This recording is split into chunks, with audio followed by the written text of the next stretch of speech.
Right, what I want to... This can get quite depressing, can't it, John? Because what do we do in this country that's good?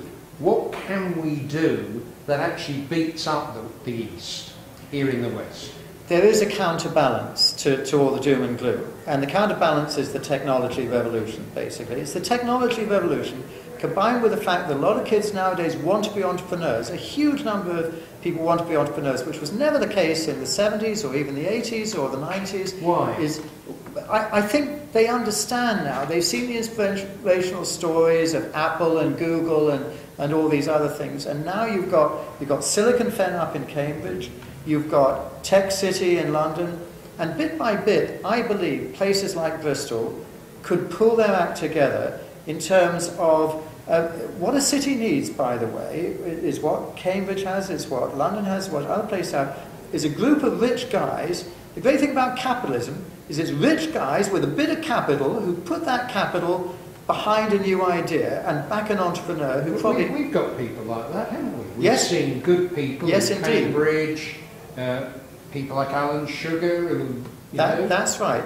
But you need a bunch of them locally, and you need those people who are integrated into the university and understand the ideas that are coming out of the academy, the scientific ideas, the innovation that could be put into practice.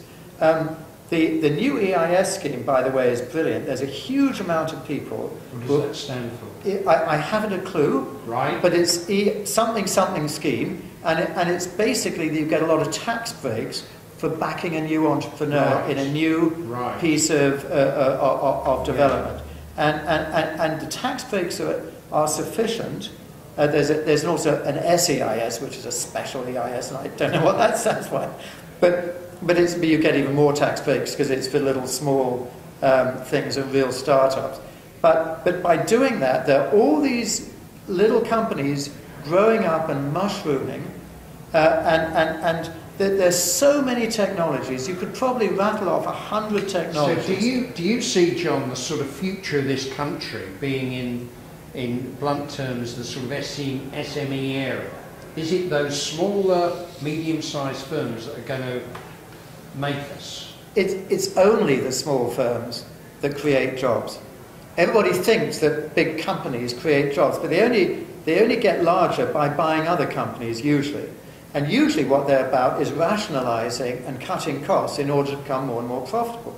They've shown over and over again that it's the small startups that create jobs. Obviously, small startups like Google or Apple or whatever eventually grow into big companies, but in the meantime, it's they that create jobs.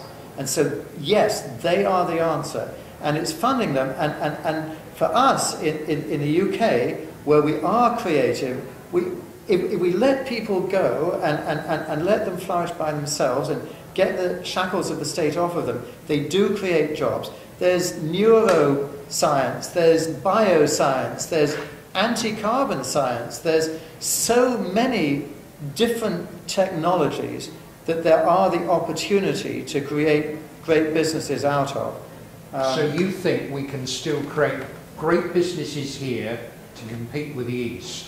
You're not down on Britain? No. I think that if we remove the shackles from business, which is an incredibly difficult thing to do, and governments always say they're going to do it and they don't, because they're not prepared to take the extreme steps. You mean they're hiring and firing and the sort of legislation that surrounds... And what they can be sued for, what employees can sue them for, you've got to remove all of that.